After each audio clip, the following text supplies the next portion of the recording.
নমস্কাৰ ষ্টুডিঅ'ত মই কন্দৰ্প গগৈ মধ্যপ্ৰাচ্যত যুদ্ধ উত্তেজনাই বিৰাজ কৰিছে এতিয়া আৰু এই যুদ্ধ উত্তেজনাৰ মাজতে ভাৰত চৰকাৰৰ ফালৰ পৰা কাটাৰ তুৰস্ক আৰু সিৰিয়াত থকা ভাৰতীয় নাগৰিকলৈ পৰামৰ্শ প্ৰদান কৰা হৈছে যদি কোনো জৰুৰী কাম নাথাকে তেনেহলে ভ্ৰমণ নকৰিব আৰু যিকোনো মুহূৰ্ততে ভাৰতৰ দূতাবাসৰ সৈতে সংযোগ স্থাপন কৰিব হেল্পলাইন নম্বৰ মুকলি কৰা হৈছে যিকোনো জৰুৰী অৱস্থাৰ বাবে হেল্পলাইন নম্বৰ মুকলি কৰা হৈছে দূতাবাসক কন্টেক্ট কৰিব পাৰিব দূতাবাসে যিকোনো মুহূৰ্ততে সহায় কৰিব ভাৰতীয় দূতাবাসৰ ফালৰ পৰা অৱশ্যে জলাইছো মুহূৰ্তত কাটাৰ তুৰস্ক আৰু সিৰিয়াত থকা ভাৰতীয় নাগৰিকলৈ পৰামৰ্শ প্ৰদান কৰা হৈছে ইৰাণ আমেৰিকাৰ যুদ্ধৰ মাজতে ভাৰতীয় নাগৰিকৰ বাবে বিশেষ এডভাইজৰী আৰু ব্ৰেকিং লৈ আহিছে মুহূৰ্তত কাটাৰ তুৰস্ক আৰু সিৰিয়াত থকা ভাৰতীয়সকলক সজাগ হ'বলৈ নিৰ্দেশ প্ৰদান কৰা হৈছে ভাৰতৰ ফালৰ পৰা অধিক ভয়াবহ দিশে গতি কৰিছে যুদ্ধই মধ্যপ্ৰাচ্যৰ দেশসমূহলৈ অপ্ৰয়োজনীয় ভ্ৰমণ পৰিহাৰ কৰিবলৈ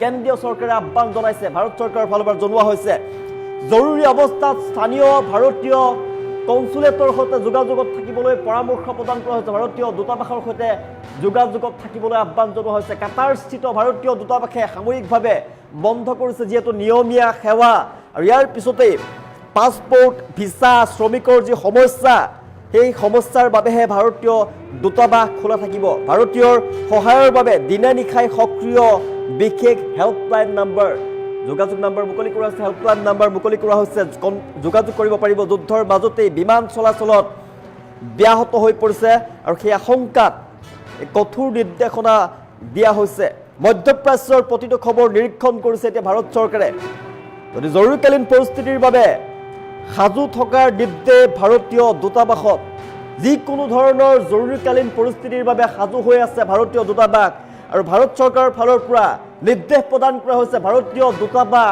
কাটাৰ সিৰিয়া আৰু তুৰস্কত থকা ভাৰতীয় দূতাবাসক সাজু হৈ থাকিবলৈ আহ্বান জনোৱা হৈছে যিকোনো মুহূৰ্ততে তাত থকা ভাৰতীয়সকলক সহায় কৰিব লাগিব হাই এলাৰ্ট ভাৰতবৰ্ষৰ ফালৰ পৰা মুকলি হেল্পলাইন নম্বৰ কাটাৰ তুৰস্ক সিৰিয়াত থকা ভাৰতীয়সকলক সজাগ হ'বলৈ নিৰ্দেশ প্ৰদান কৰা হৈছে য'ত অধিক ভয়াবহ দিশে গতি কৰিছে মধ্যপ্ৰাচ্যৰ যুদ্ধ আৰু মধ্যপ্ৰাচ্যৰ যুদ্ধৰ মাজতে ভাৰতীয়ৰ বাবে সতৰ্কবাণী জাৰি কৰা হৈছে হাই এলাৰ্ট ভাৰতত মুকলি কৰা হৈছে হেল্পলাইন নম্বৰ ভাৰতীয় দূতাবাস সকলো সময়তে সাজু হৈ আছে যিকোনো মুহূৰ্ততে ভাৰতীয় দূতাবাসৰ সৈতে সংযোগ স্থাপন কৰিব পাৰিব হেল্পলাইন নম্বৰ মুকলি কৰা হৈছে আৰু যিকোনো মুহূৰ্ততে সহায়ৰ হাত আগবঢ়াব ভাৰতীয় দূতাবাসৰ ফালৰ পৰা ইৰাণ আমেৰিকাৰ যুদ্ধৰ মাজতে ভাৰতীয় নাগৰিকৰ বাবে বিশেষ এডভাইজৰী প্ৰদান কৰা হৈছে কাটাৰ তুৰস্ক আৰু সিৰিয়াত থকা ভাৰতীয়সকলক সজাগ হ'বলৈ নিৰ্দেশ প্ৰদান কৰা হৈছে মধ্যপ্ৰাচ্যৰ দেশসমূহলৈ অপ্ৰয়োজনীয় ভ্ৰমণ পৰিহাৰ কৰাৰ বাবে আহ্বান জনোৱা হৈছে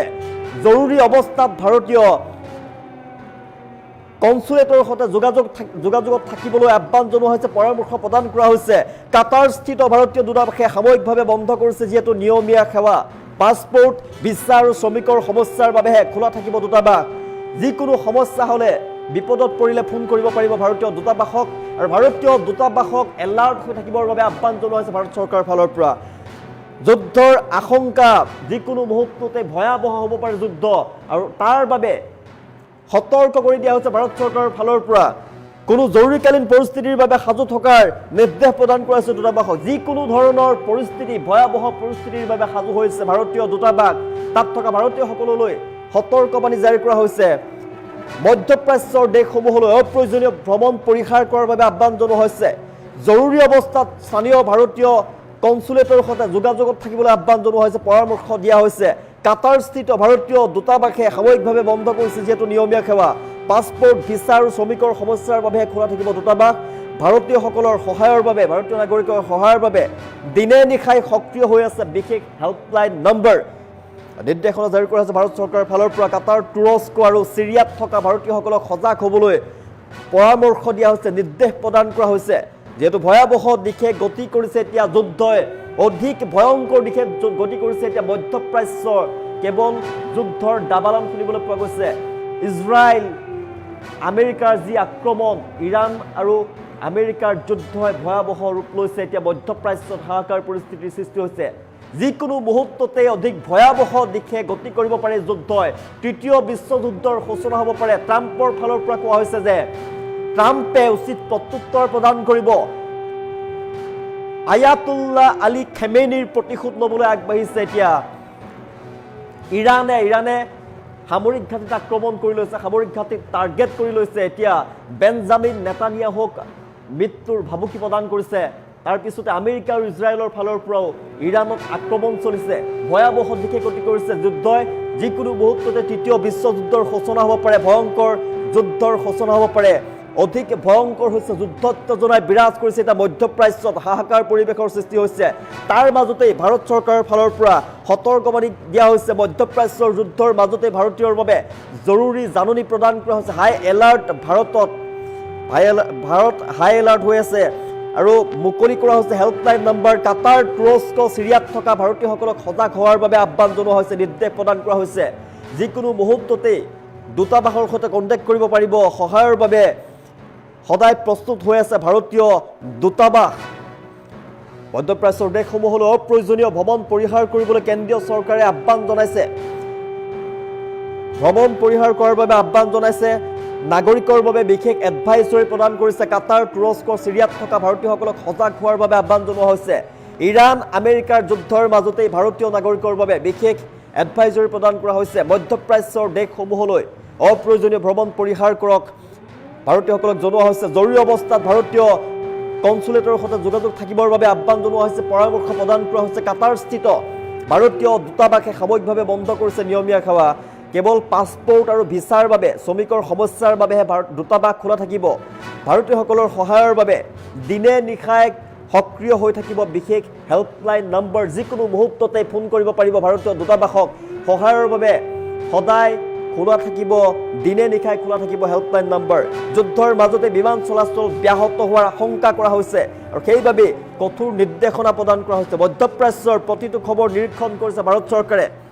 কোনো জৰুৰীকালীন পৰিস্থিতিৰ বাবে সাজু থকাৰ নিৰ্দেশ ভাৰতীয় দূতাবাসসমূহক। যিকোনো ধৰণৰ পৰিস্থিতিৰ বাবে ভাৰতীয় দূতাবাস সাজু হৈ থাকিব জনাইছোঁ। পৰামৰ্শ প্ৰদান কৰা হৈছে ভাৰতৰ ফালৰ পৰা বা কেন্দ্ৰীয় চৰকাৰৰ ফালৰ পৰা হাই এলাৰ্ট জাৰি কৰা হৈছে। যিকোনো ধৰণৰ ভ্ৰমণ বাতিল কৰাৰ বাবে আহ্বান জনোৱা হৈছে। মধ্যপ্ৰাচ্যৰ যুদ্ধৰ মাজতে ভাৰতীয়ৰ বাবে জাননী প্ৰেৰণ কৰা হৈছে, জৰুৰী এলাৰ্ট কৰি দিয়া হৈছে। হাই এলাৰ্ট ভাৰত মুকলি কৰা হৈছে হেল্পলাইন নম্বৰ। কাটাৰ, তুৰস্ক, চিৰিয়াত থকা ভাৰতীয়সকলক সজাগ হোৱাৰ বাবে নিৰ্দেশ প্ৰদান কৰা হৈছে। অধিক ভয়াৱহ দিশে গতি কৰিছে যুদ্ধ। এতিয়া মধ্যপ্ৰাচ্যত হাহাকাৰ পৰিৱেশৰ সৃষ্টি হোৱা দেখিবলৈ পোৱা গৈছে।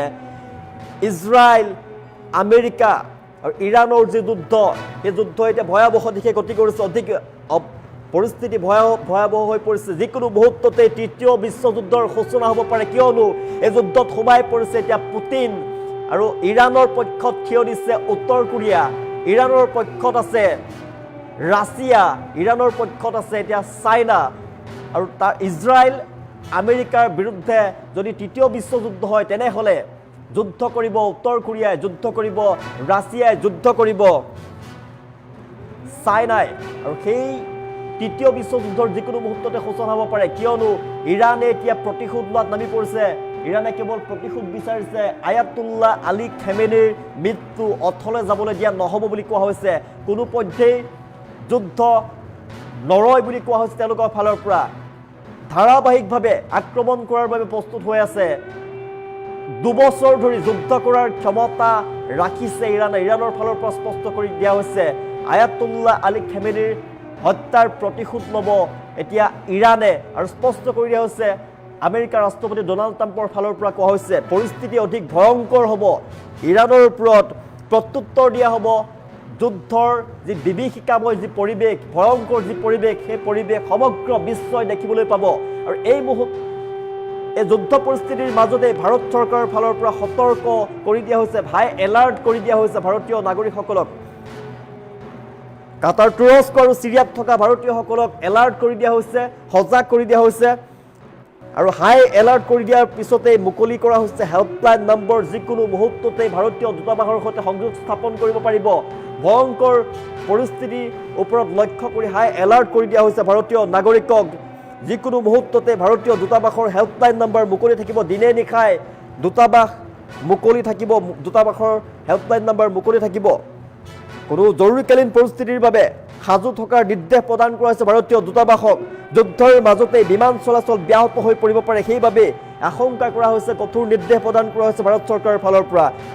ইৰাণ আমেৰিকাৰ যুদ্ধৰ মাজতে ভাৰতীয় নাগৰিকৰ বাবে বিশেষ এডভাইজৰী প্ৰদান কৰা হৈছে। কাটাৰ, তুৰস্ক আৰু চিৰিয়াত যিসকল ভাৰতীয় নাগৰিক আছে, ভাৰতীয় নাগৰিকৰ বাবে পৰামৰ্শ প্ৰদান কৰা হৈছে। মধ্যপ্ৰাচ্যৰ দেশসমূহলৈ ভ্ৰমণ পৰিহাৰ কৰাৰ বাবে আহ্বান জনোৱা হৈছে। জৰুৰী অৱস্থাত স্থানীয় ভাৰতীয় কনচুলেটৰ সৈতে যোগাযোগত থাকিবলৈ পৰামৰ্শ প্ৰদান কৰা হৈছে। যিকোনো পৰিস্থিতিৰ বাবে সাজু থকাৰ নিৰ্দেশ প্ৰদান কৰা হৈছে ভাৰতীয় দূতাবাসসমূহক। যিকোনো পৰিস্থিতিৰ বাবে সাজু হৈ আছে ভাৰতীয় দূতাবাস।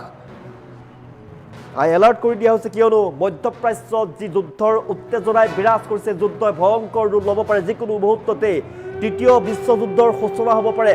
আৰু ভয়ংকৰ যুদ্ধ পৰিস্থিতিৰ ওপৰত লক্ষ্য কৰি ভাৰত চৰকাৰৰ ফালৰ পৰা এলাৰ্ট কৰি দিয়া হৈছে। হেল্পলাইন নম্বৰ মুকলি কৰা হৈছে। কাটাৰ, তুৰস্ক, চিৰিয়াত থকা ভাৰতীয়সকলক সজাগ হোৱাৰ বাবে নিৰ্দেশ প্ৰদান কৰা হৈছে।